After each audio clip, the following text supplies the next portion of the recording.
అంగారక గ్రహంపై జీవం ఉందా? ఈ ప్రశ్న దశాబ్దాలుగా శాస్త్రవేత్తలను నిద్ర లేకుండా పరిశోధనలు సాగించేలా చేసింది.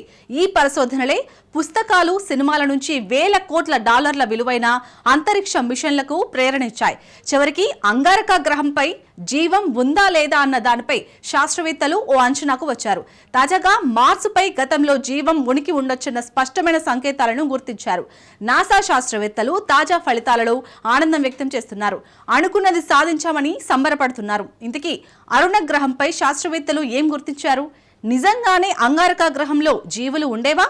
మనిషి అరుణ గ్రహంపై మానవ నివాసం సాధ్యమేనా? Let's watch.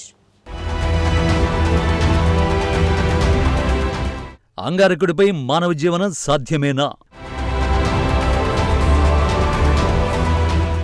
మార్స్పై ఎలాంటి ఆనవాళ్లను నాసా గుర్తించింది? అంగారకుడిపై మచ్చలు, స్పాట్లు దేనికి సంకేతం?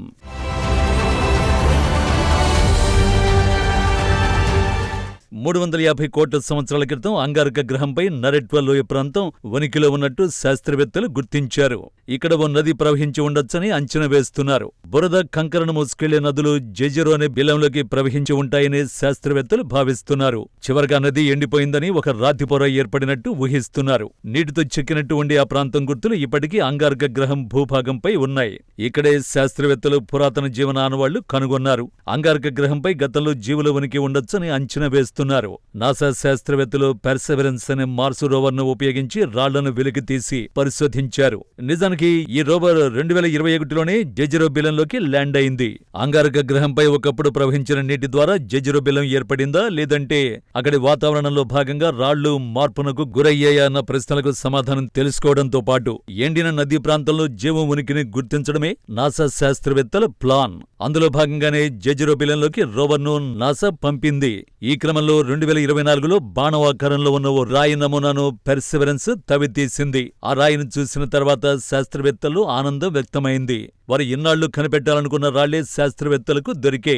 అక్కడున్న రాళ్లకు చియావా ఫాల్స్ అని శాస్త్రవేత్తలు నామకరణం చేశారు.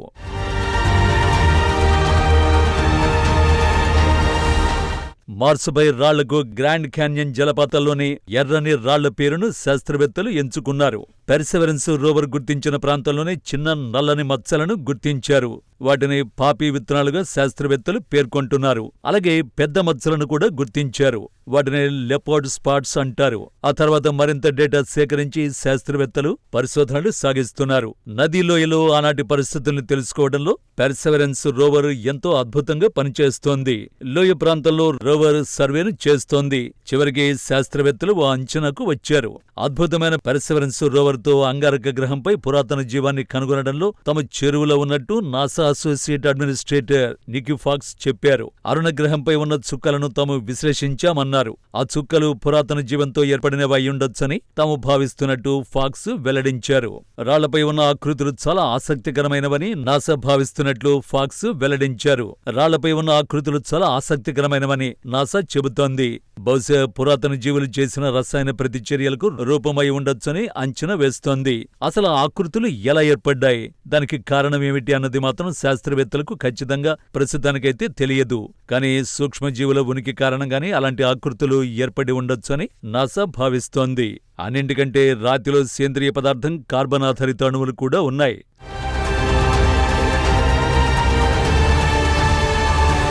సేంద్రియ పదార్థాలు, కార్బన్ ఆధారిత అణువులు ఉన్నాయంటే అంగారక గ్రహంపై ఒకప్పుడు జీవులు ఉండేవని చాలా స్పష్టంగా తెలుస్తోంది. అరుణ గ్రహంలో ఇది ప్రధానమైన ఆవిష్కరణగా చెప్పొచ్చు. మార్స్పై పరిశోధనలతో శాస్త్రవేత్తలు గుర్తించింది కొండంతలో కేవలం గోరంత మాత్రమే. ఇంకా ఎన్నో పరిశోధనలు చేస్తే తప్ప మార్సు గుట్టు తెలుసుకునే అవకాశం ఉండదు. కానీ మార్సు గురించి తెలుసుకోవడంలో ఇదొక ముందడుగుగా చెప్పొచ్చు.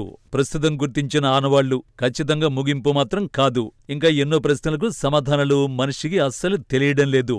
అంగారక గ్రహంపై గుర్తించిన రాళ్ల నమూనాలను భూగ్రహానికి తీసుకొచ్చి ప్రయోగశాలలో అధ్యయనం చేస్తేనే శాస్త్రవేత్తలు మరిన్ని వివరాలను గుర్తించే అవకాశం ఉంది.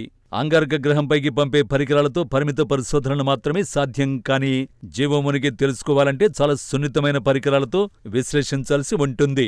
ప్రస్తుతానికి మనకు తెలిసిన సమాచారం ప్రకారం అంగారక గ్రహంపై ఒకప్పుడు జీవం ఉండేదని తెలుస్తోంది. ఆ తర్వాత అక్కడ ఏం జరిగింది, ఎందుకు జీవం అంతమైంది, అక్కడ కూడా ప్రకృతి విపత్తుల వంటివి సంభవించాయన్నది తేల్చాల్సి ఉంది. నిజానికి మార్స్ పై ప్రయోగాలు చేయడం అంత సులువు కాదు. కొన్ని లక్షల కిలోమీటర్ల దూరంలో ఉన్న ఓ గ్రహానికి చేరుకోవడానికి ఏళ్లు పడుతుంది. దీనికి $1,000 కోట్ల వెచ్చించాల్సి వస్తుంది. సో అక్కడి పరీక్షలు ఎంత క్లిష్టమో ఇట్టే తెలుస్తుంది.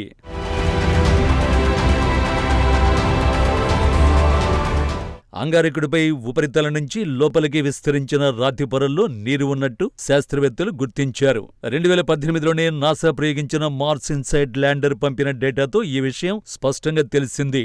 అప్పట్లో ల్యాండర్తో పాటు సీస్మోమీటర్ను కూడా అంగారక గ్రహంపైకి పంపారు. వీటి ద్వారా 4 ఏళ్లుగా అక్కడి భూకంపాలను, ఇతర అంశాలను నాసా సేకరిస్తోంది.